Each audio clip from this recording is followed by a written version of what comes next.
ছেলেরা নিজেরে চালাক ভাইব না, নাফরমান চালাক হয় না। পাপী কখনো চালাক নয়, পাপী বোকা। অসভ্য কখনো চালাক হয় না, বেনামাজি কখনো চালাক হয় না, সুদখোর কখনো চালাক হয় না, হারামখোর কখনো চালাক হয় না, ঘুষখোর কখনো চালাক হয় না, গাঁজাখোর, ফেন্সিখোর, বাবাখোর, ডাইলখোর, ইয়াবাখোর, ফুট্টাখোর, মদখোর, নেশাখোর সে কোনোদিন বুদ্ধিমান হয় না। সে বোকা, আহাম্মক, বলদ বলদ বলদ, বেউকুফ। এটা বেউকুফ। বাটপার তো বাটপারে না, বাটপার শালা কইব কেন? কথা বলেন না কেন? মনে করেন হেইতে 3টা কমলা ফসা দিয়া 1 ডজন বেচে লাইছে, 12টা ভিতরে 3টাই ফসা। আমনি করেন মাশাআল্লাহ, সালাক দেখছুন কেমন? না না, হে সিটারে না, সালাক। কথা বলেন না কেন? ওই বাটপার, ওই চালাক হবে কেন? 100 গ্রাম গোস্ত কম দিয়া 1 কেজি বেচে লাইছে, হে সালাক, হে বাটপার, হে সিটার। তো সিটার তো সিটারে না, হে চালাক হবে কেন? সুদখোর তো সুদ করে না, হেরে চালাক বলেন কিত্তেন আপনি? মিথ্যাবাদী তো মিথ্যাবাদী না, ওরে আপনি চালাক বলবেন কেন? কথা বলেন না কেন? এ চালাক হবে কোন যুক্তিতে?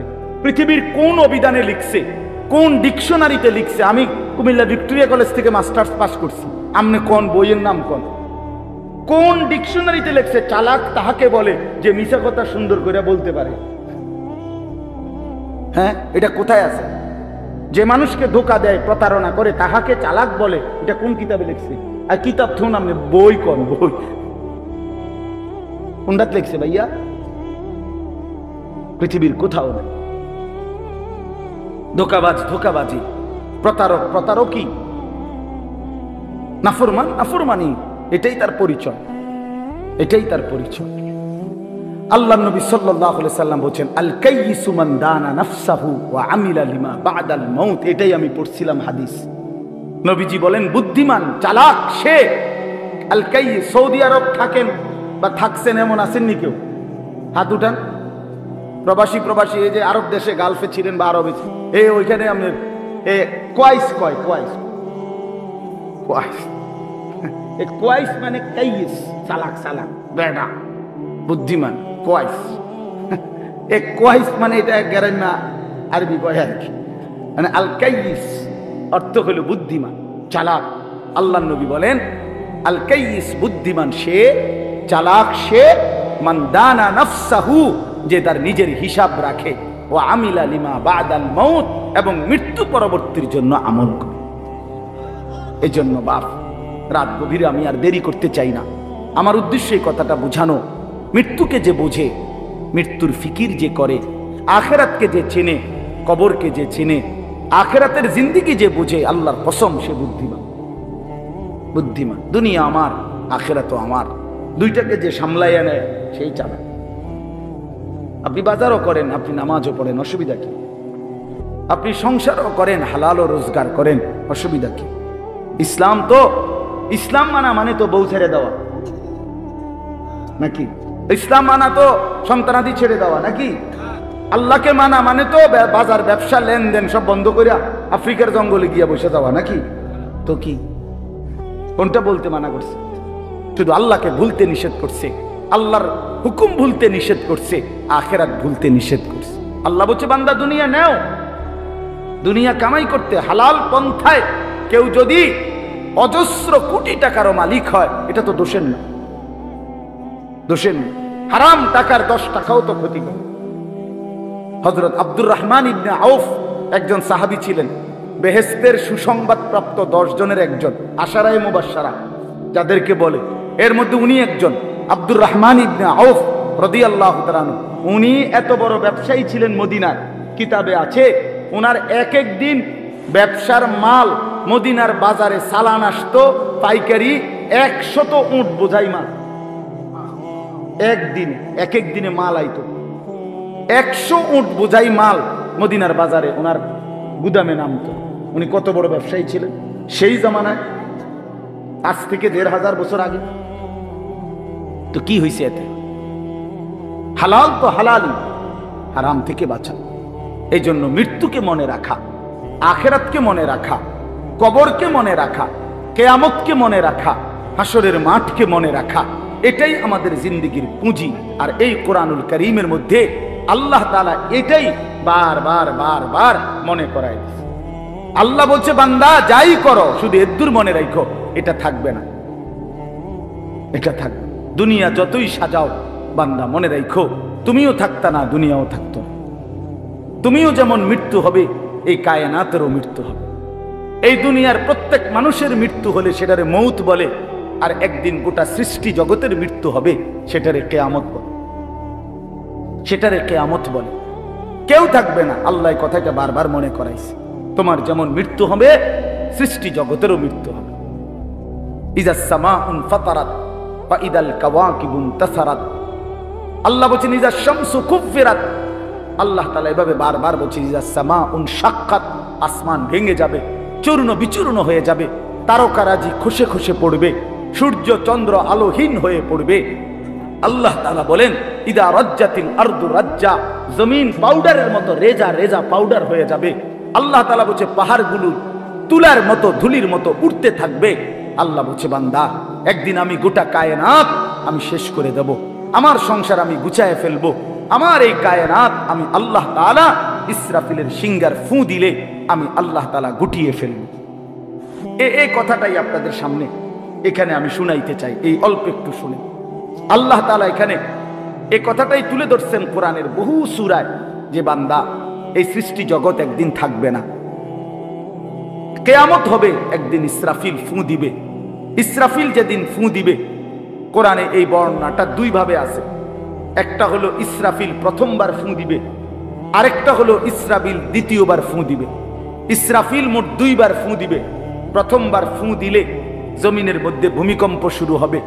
আল্লাহ বলেন এই ভূমিকম্পটা গোটা পৃথিবী একসাথে, আমার সৃষ্টি পুরাটা একসাথে নড়বে। ইন্না জালজালাতাস সাআতি শাইউন আযীম। আল্লাহ বলেন, বান্দা দুনিয়ায় বহু ভূমিকম্প তুমি দেখছো, তবে মনে রেখো কিয়ামতের ভূমিকম্প, ইসরাফিল ফু দিলে প্রথম যে ভূমিকম্প হবে, কিয়ামত সংঘটিত হওয়ার জন্য, গোটা সৃষ্টিটা ভেঙে চুরে যাওয়ার জন্য, সেটা হবে বড়ই ভয়ানক, সেটা বড়ই ভয়ানক। ইয়াউমা তারাউনাহা তাদহালু কুল্লু মুরদিআতিন আম্মা আরদাআত।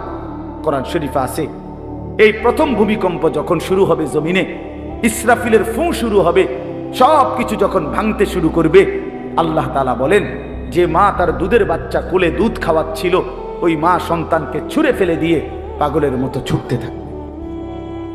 ওয়াতাদাউ কুল্লু যাতি হামলিন হামলাহা, যে মায়ের পেটের বাচ্চা 10 মাস পূর্ণ হয়ে গেছে, এই আর ঘন্টা 2-4 ঘন্টা পরে বাচ্চাটা প্রসব হবে। আল্লাহর কসম, আল্লাহ কোরআনে বলছে সেই গর্ভধারিণী মা 10 মাস যে তার সন্তানকে গর্ভে লালন করেছে, ইসরাফিলের ফু দিলে জমিনের কম্পন যখন শুরু হবে, ভূমিকম্প, তখন এই গর্ভধারিণী মা এভাবে দৌড়বে, এভাবে ছুটবে, নিজের বাচ্চা নিজের থেকে খালাস হয়ে পড়ে যাবে, বা ফিরেও থাকবে। ও তারা নাসা সুকারা, আল্লাহ বলে সমস্ত মানুষগুলো বাতালের মতো দৌড়তে থাকবে। এইভাবে সব কিছু কাঁপতে কাঁপতে, সব কিছু কিছু দূর গিয়া গিয়া ভাঙ্গা ভাঙ্গা পড়বে, মুখ থুবড়ে পড়বে।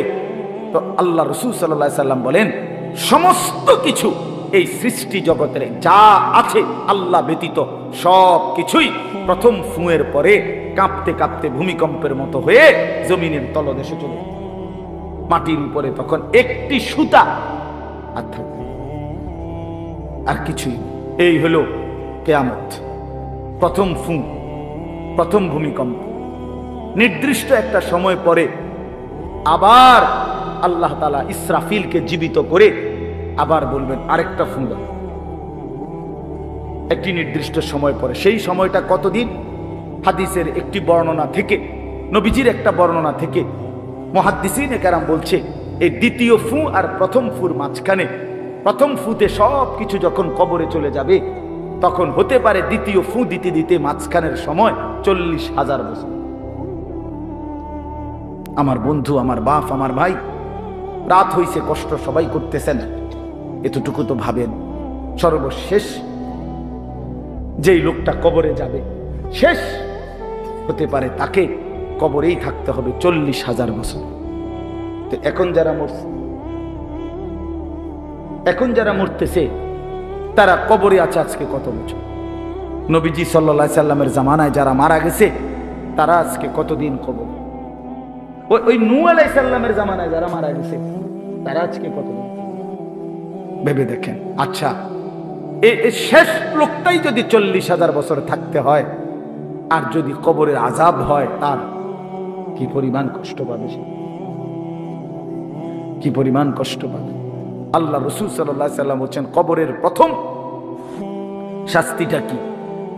কোন ব্যক্তি যখন কবরের প্রশ্নের জবাব দিতে পারবে না, তখন আল্লাহর পক্ষ থেকে ফেরেশতাদেরকে বলবে, কাযাবা আবদি, আমার বান্দা মিথ্যা বলেছে। ফাআফরিশুহু মিনান নার ওয়ালবাসুহু মিনান নার ওয়াফতাহু লাহু বাবান ইলান নার।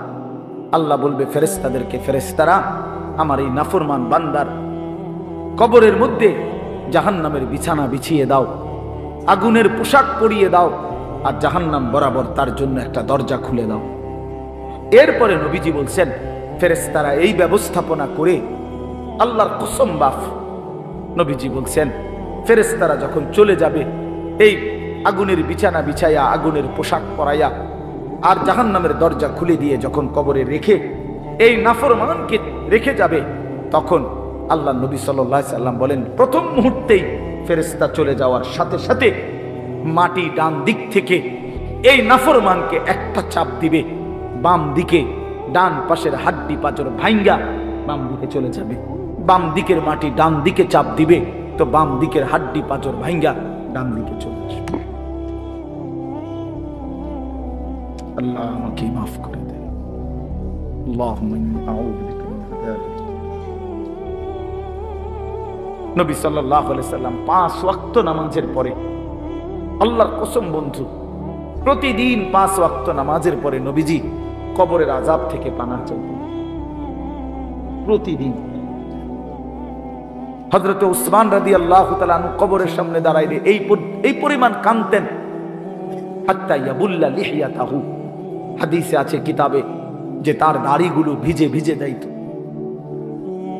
দাড়ি ভিজে যাইত, এই পরিমাণ কাঁদতেন কবর দেখলে। এরপরে তো সামনে ভাইয়া, বিষয়টাকে হালকা মনে করেন না। বাবারা আমার, ছেলেরা আমার, বিষয়টাকে দোস্ত আমার হালকা মনে করুন। এই বেনামাজি জিন্দিগি কষ্ট পাইবেন, এই বেহায়ার জিন্দিগি কষ্ট পাইবা বাপ। আমি বলছিলাম আরেকটা কথা আল্লাহ নবী বলবে, একটা কথা তো আল্লাহ বলছে, বান্দা আমি আর কতবার বললে, কেমনে বললে, আমি এর চাইতে দামি আর কোন কথা নাজিল করলে তুমি আমারে মানতা। আর নবীজি বলবে হাশরের ময়দানে, নবী বলবে, উম্মত তুমি জানো, হাদিসের তাফসীরের মধ্যে আছে, প্রত্যেক ব্যক্তি, আল্লাহ বলছে নবীকে, আমাদের নবী সাল্লাল্লাহু আলাইহি সাল্লামকে, বন্ধু আপনারে সামনে রাইখা আপনার উম্মতের আমল নামা আমি আপনারে সামনে রাইখা খুলমু।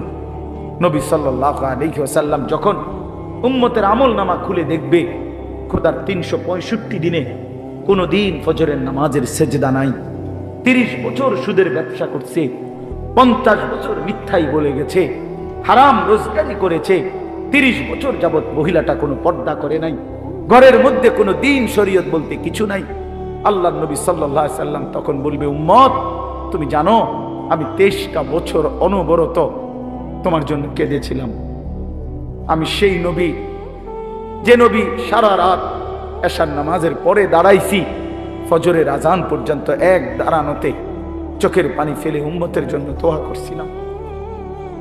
আল্লাহ রাসূলের স্ত্রী আম্মা জান আয়েশা বলছেন, নবী এই পরিমাণ কাঁদছে, এতটা লম্বা দাঁড়ায় ছিল উম্মতের জন্য, হাত্তা তাওয়াররামাত কাদামাহু, 2টা পাও ফুলে ফুলে গেছে। আল্লাহ নবী বলবেন, উম্মত আমি 23 বছর কাঁদছি রে, প্রতিটা রাত কেঁদেছি, দিন কেঁদেছি।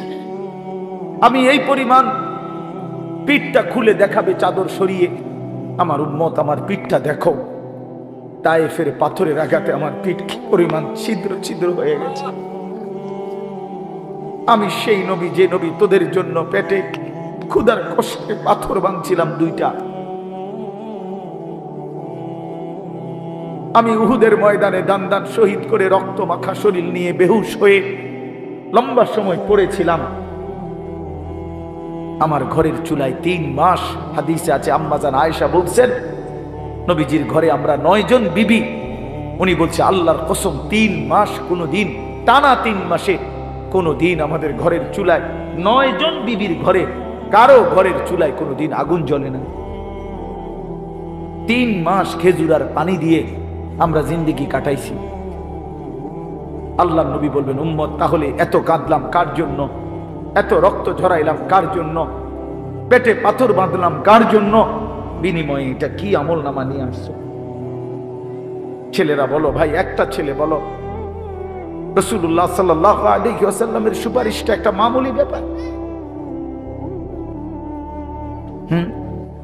রাসূলুল্লাহ সাল্লাল্লাহু আলাইহি ওয়াসাল্লাম বলবে উম্মত এটা কি আনলা? আমি এই আমল নামা নিয়া আমার মতো এত বড় শ্রেষ্ঠ রাসূলের উম্মত তুমি, আমি মালিকের সামনে দাঁড়ামু কেমনে? এটা দেখামু তো? আরে চেয়ারম্যান ভাই আপনি কেমনে দেখাইবেন? আপনার অনুসারী যদি, আপনার অঞ্চলের একজন মানুষের যদি পুরাটা পৃষ্ঠার মধ্যে 110টা মামলা থাকে, আপনি তার জন্য কেমনে নিবেন? আপনি একজন উপরস্থ পদস্থ কর্মকর্তার কাছে আপনি কিভাবে সুপারিশ করবেন? বেটা তোর তো কিছুই নাই বেটা, শুধুই অপরাধ আর অপরাধ ছাড়া। তো এই বেচারা লজ্জিত হবে কিনা বলেন না?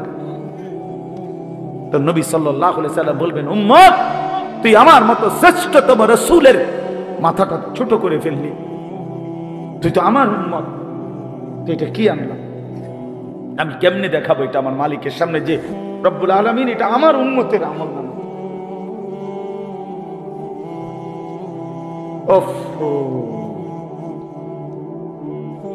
চলেন ভাই,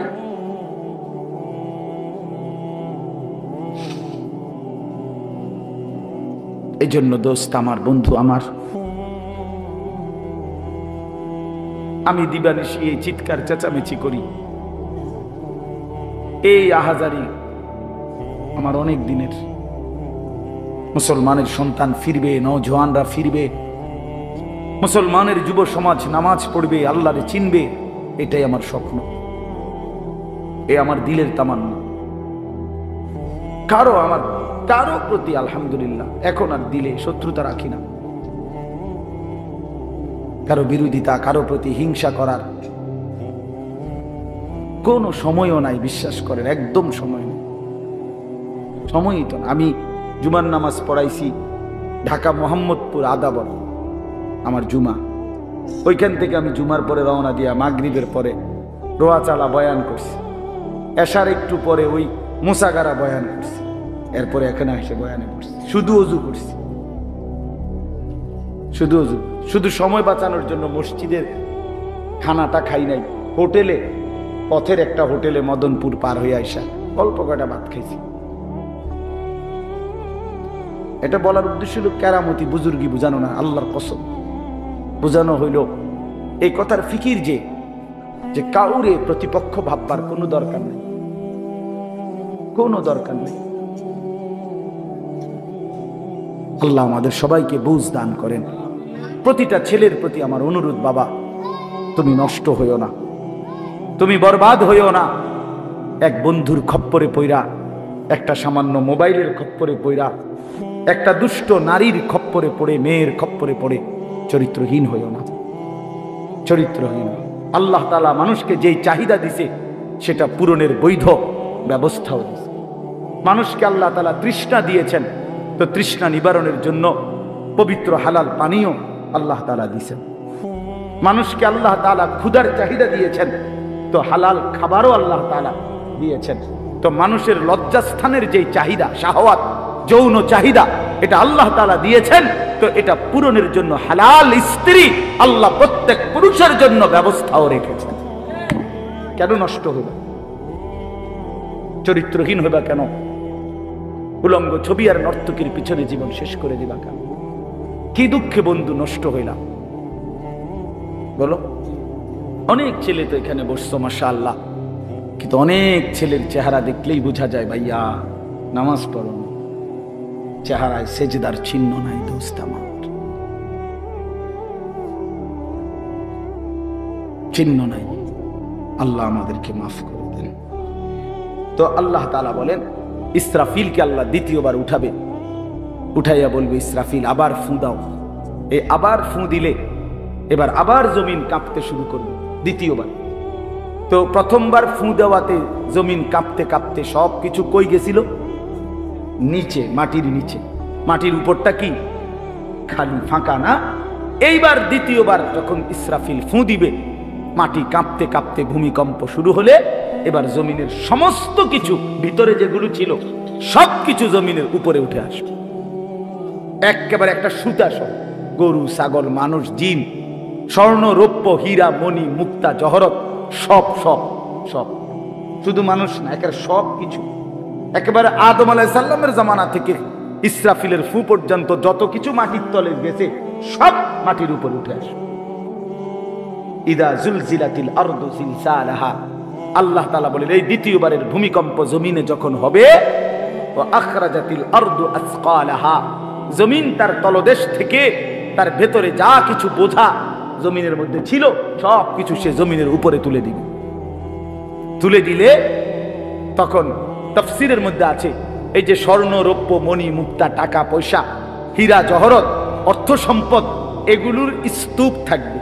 আশ্চর্য কথা শোনেন, সরাসরি হাদিসে আছে, নবীজি বলছেন এই স্বর্ণ, রৌপ্য, মণি, মুক্তা গুলো তখন আল্লাহর কুদরতে কথা বলবে। এইগুলা, এই অর্থ সম্পদ গুলা, মানুষের যে অর্থ সম্পদ, এগুলো কথা বলবে। কি কথা বলবে? চোরেরে ডাক দিবে, আইনা সারিক, এই চোর, দিগা বাটফারে দিগা, এই সম্পদের জন্য চুরি করেছিলি, আজ যা দরকার নেই। আইয়ুহাল কাতি, এই ডাকাত, এদিকে এখান থেকে নে, এই সম্পদের জন্য ডাকাতি করছিস, নে এখন নে। সরাসরি হাদিস রাসূলুল্লাহ সাল্লাল্লাহু আলাইহি ওয়াসাল্লাম বলেছেন, এই অর্থ সম্পদ ডাক দিয়া বলবে, হে আত্মীয়তার সম্পর্ক ছিন্নকারী বেঈমান, এদিকে এই সম্পত্তির জন্য আপন ভাইকে বঞ্চিত করছিলি, আপন চাচাকে বঞ্চিত করছিলি, আপন ভাতিজারে বঞ্চিত করছিলি, এর জন্যই আত্মীয়তার সম্পর্ক ছিন্ন করেছিলি, এখন নে, যা লাগবে নে। হারামখোর এখন নে, সুদখোর কত টাকা দরকার তোর, এখন নে। আল্লাহর কসম, মানুষ পাগল হয়ে যাবে, অবাক হয়ে যাবে। আর এটা কি? এই এরপরের আয়াত, ওয়াকালাল ইনসানু মা লাহা, লোকেরা বলবে এটা কি হলো, আরে এটা কি কারবার, এগুলো কথা কয় কেমনে, এগুলো কয় কি, এগুলা মানুষ সব অবাক হয়ে যাবে, বলবে একে অপরে, মা লাহা, জমিনের কি হলো, এগুলোর কি হলো, এগুলো কথা বলছে কেন, এগুলো কি বলতেছে? অর্থাৎ কেউ তো কিছুই নিবে না, নিবে কিছু, কথা বলেন না কেন, কারো কোনো। তো এবার আল্লাহ বলেন, ইয়াউমাইদিন তুহাদ্দিসু আখবারাহা, আল্লাহ বলে, বান্দা অর্থ সম্পদগুলো কথা বলছে দেখে অবাক হইলা, এখনো না দেখবা আসল খেলা, এখনো না দেখবা মেন খেলাটা, যে এখন দেখবা তোমার পায়ের নিচের জমিন, তোমার পুরা জিন্দেগির ভালো মন্দ সমস্ত কিছু তোমার সামনে আমি আল্লাহর সামনে বলে দিব। এখন শুনো, এই জমিন তোমার ভালো মন্দ কথা বলবে। ইয়াউমাইদিন তুহাদ্দিসু আখবারাহা, তোমার প্রতিটা মিনিট সেকেন্ড একাকী প্রকাশ্য, ঘরে বাহিরে, লোকালয়ে, আলোতে, অন্ধকারে, রাত গভীরে, দিনের আলোতে, তুমি যা ভালো করেছো তাও বলবে, তুমি যা মন্দ করেছো তাও। রাত গভীরে তাহাজ্জুদের নামাজ পড়ছিলা, এই জমিন এখন বলবে রাত গভীরে জিনা, ব্যভিচার আর মদের আড্ডা, জুয়ার আড্ডায়, নারীর আড্ডায় পড়েছিলা, এটাও এখন বলবে। শুনবে, এখন শুনবে। তখন লোকেরা বলবে, হায় জমিন কেমনে কথা বলে, সম্পদ কেমনে কথা বলে। তো আল্লাহ বলেন, বিআন্না রাব্বাকা আওহা লাহা, এজন্য বলে যেহেতু আল্লাহ তাআলা আদেশ করেছে। আল্লাহ আদেশ করলে তার গোটা সৃষ্টি কথা বলে। তাহলে মূলত জিহ্বায় কথা বলে না, আল্লাহ আদেশ করলে গোশতের এই টুকরাটা কথা বলে। নাহলে যেই লোক, আপনারা কোনো বোবা দেখছেন? কথা বলেন না। বোবা মানুষ দেখছেন কখনো? তো বোবা মানুষের তো জিহ্বা নাই, ঠিক না? আছে না? আছে কিনা বলেন না? তো হে কথা কয় না, কথা বলে না কেন? কেন মানে কথা বলে না কেন? মানে জিহ্বা তো আছে কিন্তু কথা বলে না কেন? বুঝা গেল কি? আল্লাহর হুকুম হলে কথা বলে। যে কানে শোনে না, তার এখান দিয়ে এরকম কান নাই, তো হে শোনে না কেন? তাহলে কানে দিয়ে শুনেন, আল্লাহর হুকুম হইলে শুনে। যে অন্ধ সে তার কি এরকম চোখ নাই? তো হে দেখে না কেন? মূলত আল্লাহর হুকুম হলেই চোখে দেখে, নাইলে দেখে। তো ঠিক আল্লাহর হুকুম হইলে গোশতের এই টুকরাটা যদি কথা বলতে পারে, আল্লাহর হুকুম হইলে গোটা সৃষ্টিও কথা বলতে পারে, গোটা সৃষ্টিও কথা বলতে পারে। এবার আসেন এই শেষ, ফেরেশতারা সমস্ত মানুষকে দলে দলে দলে দলে গ্রুপ গ্রুপ করে ভাগ করে দিবে। আর এই ভাগে ভাগে লোকেরা নিজেদের পুরা জিন্দেগির আমল নামা দেখার জন্য, নেওয়ার জন্য নির্দিষ্ট জায়গায় যান। ফেরেশতারা বলবে যান, সামনে যান। সামনে গেলেই আপনার আমল নামা আপনি আপনার হাতে পাবেন, আপনি পড়বেন, আপনি দেখবেন, যান ওইখানে ফাইল দিতেছে, যান সবাই যান। এই দলে দলে মানুষ যাবে। এইবার আমল নামা যখন হাতে দিবে, আল্লাহ তাআলা বলেন ফামান ইয়ামাল মিসকালা যাররাতিন খায়রান ইয়ারা, এক বিন্দু ভালো যে করেছে সে তাও দেখতে পাবে। ওমান ইয়ামাল মিসকালা যাররাতিন শাররান ইয়ারা, এক বিন্দু মন্দ যে করেছে সে তাও দেখতে পাবে। প্রতি সেকেন্ড, প্রতি ঘন্টা, প্রতি মিনিট, প্রতি মুহূর্ত, প্রতি লামহা, প্রতি জাররা সে দেখে। জাররা এই শব্দটা হলো কোরআনের, এই শব্দটা একটি এতটুকু পরিমাপ তাফসীরের মধ্যে লিখছে, লা জিনাতা লাহা, যেটার কোনো ওজন হয় না, মাপলে কোনো ওজন আসে না, এত সামান্য। মানে এটা 100 গ্রামও না, 1 গ্রামও না, 1 গ্রামও না, 1 গ্রামের অর্ধেকও না, অর্ধেকের অর্ধেকও না। এটা অণুও না, পরমাণুও না, এটা ইলেকট্রনও না, নিউট্রনও না, প্রোটনও না, কিচ্ছু। বিজ্ঞান তো এগুলো ভাগ করছে না, ভাগ করে করে আপনার অণু থেকে পরমাণু, পরমাণু থেকে এখন আরো ভাগ করছে। এই ইলেকট্রন, প্রোটন, নিউট্রন এগুলো ভাগ করতে করতে সূক্ষ্ম থেকে সূক্ষ্ম, সূক্ষ্ম থেকে সূক্ষ্ম বিজ্ঞান বাহির করতেছে। কিন্তু জাররা বলে যেটার কোনো ওজনই নাই, কিচ্ছু নাই, এত সামান্য, মানে তুমি যেটারে কিছুই মনে করো নাই, আল্লাহ বলেন ওইটাই তুমি দেখবে, ওইটাই দেখ। এই জন্য বাপ আমার শেষ রাত গভীরে এই কথাই, আমরা আমাদের একাকী কিংবা প্রকাশ্য, আমরা আমাদের রাত কিংবা দিন, ঘর কিংবা বাহির আড়াল করবার সুযোগ নেই। সুযোগ আছে ভাইয়া? ছেলেরা কাজেই রাতের 3টায় দুনিয়া ঘুমায়, আল্লাহ ঘুমায় না। অশ্লীল ছবি দেখো না। রাতের 3টায় মা ঘুমায়, বাবা ঘুমায়, মালিক ঘুমায় না। রাতের 3টায় মহল্লাবাসী ঘুমায়, কিন্তু আল্লাহ ঘুমায় না। আলাম ইয়ালাম বিআন্নাল্লাহা ইয়ারা, আল্লাহ বলে বান্দা তুমি জানো আমি কিন্তু সারাক্ষণ তোমাকে দেখি। কতক্ষণ? কতক্ষণ? আল্লাহ দেখেন কখন? এই জন্য আমরা প্রত্যেকে ইনশাআল্লাহ নিয়ত করি যে আমরা আমাদের আখিরাতকে ভাববো, ফিকির করব।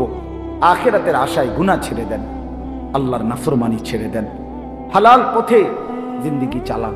একটু কষ্ট হলেও চলে যাবে, পার হয়ে যাবে। ऐसे रहे या वैसे रहे, वहां देखना फिर कैसे रहे। বুজুর্গরা বলে এ দুনিয়ায় এমনি থাকো আর এমনি থাকো, কাইট মাইট হইয়া চিত্তিয়া মিত্তিয়া উত্তালাইরা। আসল দেখার বিষয় হলো ওয়াহা কেসে রাহে, সেখানে কেমন থাকবা, এটা হলো এটা শেষ হয়ে যাবে। আজ রাত যার বাসর রাত, তারও ভোর হবে। আজকের রাত যার জেলখানায় ফাঁসির রাত, তার রাতও কি হয়ে যাবে? অট্টালিকার মানুষটাও মরে যাবে, জীর্ণ কুঠিরের মানুষটাও মরে যাবে। কোনোদিন দুঃখ যে দেখে নাই সেই সুখী মানুষটাও কবরে চলে যাবে।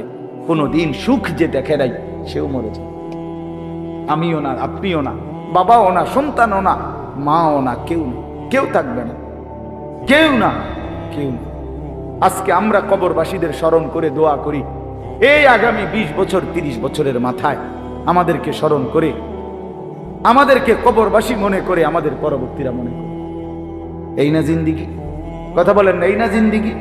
এই জন্য আমরা ইনশাআল্লাহ সবাই মিলে ফিকির করি নিজের ভালো, নিজের কল্যাণ। এতটুকু যদি কারো বিবেক না থাকে ভাইয়া, তো সে বুঝলো কি? এজন্য নিজের ভালো দেখেন। ওয়ালা তুলকু বিআইদিকুম ইলা তাহলুকা, আল্লাহ বলছে বান্দা নিজেরে নিজে ধ্বংসের দিকে ঠেলে দিও, নিজের এত বড় ক্ষতি করো না বান্দা। এই পৃথিবী তুমি গেলেও থাকবে, এই আমরা যারা মনে করি হ্যাঁ অনেক বয়স্ক মাঝ বয়সী লোক আছে, আমি থাকতে যদি আমার জি40 একটু ঘর দুয়ার জাগা জমি দলিল টলিল একটু লাইন ফাইন করে দিয়ে যাইতে না পারি, আমি মরলে তারা কেমনে চলবো, কেমনে খাইবো? হেবড়া কয় চা দোয়ানে বইয়া বইয়া হেবড়া কেমনে চলবো তারা? না চাচা, আমনে মরলে আর পৃথিবীতে কামাই রোজগারি উপার্জন সব বন্ধ হয়ে যাবে। আমনেই শেষ কামলা, পৃথিবীর শেষ কামলা আমনে। আমনে মরার পরে মানুষ সব আপনার জিফুত বহন খাইবে চা দিয়া ভিজাইয়া। না ভাত তরকারি তো নাই, আমনে মরলে কি আর ভাত তরকারি হবে? কিন্তু আমনে মরলে ইট বালু সিমেন্ট ভাত তরকারি চাল ডাল এটি পৃথিবীর থেকে ফেরেশতারা নিবে। এটি কথা হইল? কোনো কথা বলেন, এটা কোনো কথা হইল? এই পৃথিবীতে আল্লাহ তাআলা যাকে হায়াত দিছেন তার জন্য রিজিকও রাখছেন। অতএব দয়া করে এই ভুল না করি। কেন সুদের টাকায়, কিস্তির টাকায়, হারামের টাকায় সন্তানকে আপনি উপার্জনের জন্য দুনিয়া দেশে কিংবা বিদেশে কেন পাঠাইতে হবে? কে বলল? এই দায়িত্ব আপনার দিল কে? যে আমি বেটা জাহান্নামে গিয়া হইল তোরে বিদেশ পাঠান লাগবো সুদে টিয়া লইয়া, কিস্তিতে টাকা লইয়া। কেন বলেন না? এটা কোনো ইনসাফের কথা হইল? এটা পৃথিবীর কোন আইনে আছে না আল্লাহর কোন আইনে আছে? তো এটা কি? এটা হলো লুভি। লুভি আমনে এবার কলজাটা খুললা চান, এবার কলজার ভিতরে হলো লোভ। এই জন্য এবার কিস্তি লইছে, সুদ লইছে, ফুতেরে টাকার মেশিন বানাইয়া পাঠাইছে বিদেশে, যে তুই শুধু টাকা পাঠাইবি, তোর চাচা জমি বেচবো, তোর জেডায়ও জমি বেচবো, উত্তর দিকের ইন্ডিয়া 10 শতক বেচবো, হুঁচি টাকা রেডি রাখতে হবে। নাই তো কি? নাই তো কে বললো আপনারে হারামের মাধ্যমে আল্লাহর নাফরমানি করে স্ত্রী সন্তানের সংসার সাজাইতে? এই সংসার সাজে না, এই সংসার বরবাদ হয়। আল্লাহ তাআলা আমাদেরকে বুঝ দান করেন। চলেন হালালের উপরে চলি, আল্লাহকে রাজি খুশি করে চলি, 5 ওয়াক্ত নামাজের মাধ্যমে জিন্দেগি কাটাই। বলেন আলহামদুলিল্লাহ। আজকের এই মাহফিল আল্লাহ কবুল করেন, মাদ্রাসা আল্লাহ কবুল করেন। এতদিনের প্রাচীন মাদ্রাসা, এই মাদ্রাসার সাথে আমরাও প্রতি বছর সম্পৃক্ত থাকি, আসি, ভালোবাসি, মহব্বত করি। আল্লাহ তাআলা আপনাদের সবার ভালোবাসায় মাদ্রাসাটাকে কিয়ামত পর্যন্তের জন্য কায়েম করে দেন। যেই মেহমানরা এসেছেন আল্লাহ তাআলা আপনাদেরকে আফিয়ত দান করেন, আপনারাও মাদ্রাসাকে ভালোবাসবেন। সমস্ত বাবা ভাই সব সময় মাদ্রাসায় দান করেন, মাদ্রাসায় দান করেন। আমার শায়েখ আরিফ বিল্লাহ আল্লামা মুফতি মুশতাকুর নবী বলে, কোন মুসলমান যদি মাদ্রাসার সাথে 3 ভাবে সম্পর্ক রাখে, 1 নাম্বার মাদ্রাসার জন্য দোয়া করে, 2 নাম্বার মাদ্রাসায় সন্তানকে পড়তে দেয়, 3 নাম্বার মাদ্রাসায় দান সদকা করে, হুজুর বলে আমি আশা করি আল্লাহ তাআলা ওই ব্যক্তিকে হাসরের ময়দানে মাদ্রাসার তোলাবা ওলামাদের সাথেই ইনশাআল্লাহ হাসরের ময়দানে দাঁড় করা। এজন্য মাদ্রাসাকে ভালোবাসবেন, দোয়া করবেন, সন্তান পড়তে দিবেন, দান সদকা করবেন। বলেন ইনশাআল্লাহ, বলেন ইনশাআল্লাহ। আল্লাহ তাআলা আপনাদেরকে তৌফিক দেন, কবুল করেন। আমিন। সুবহানাল্লাহি ওয়া বিহামদিহি।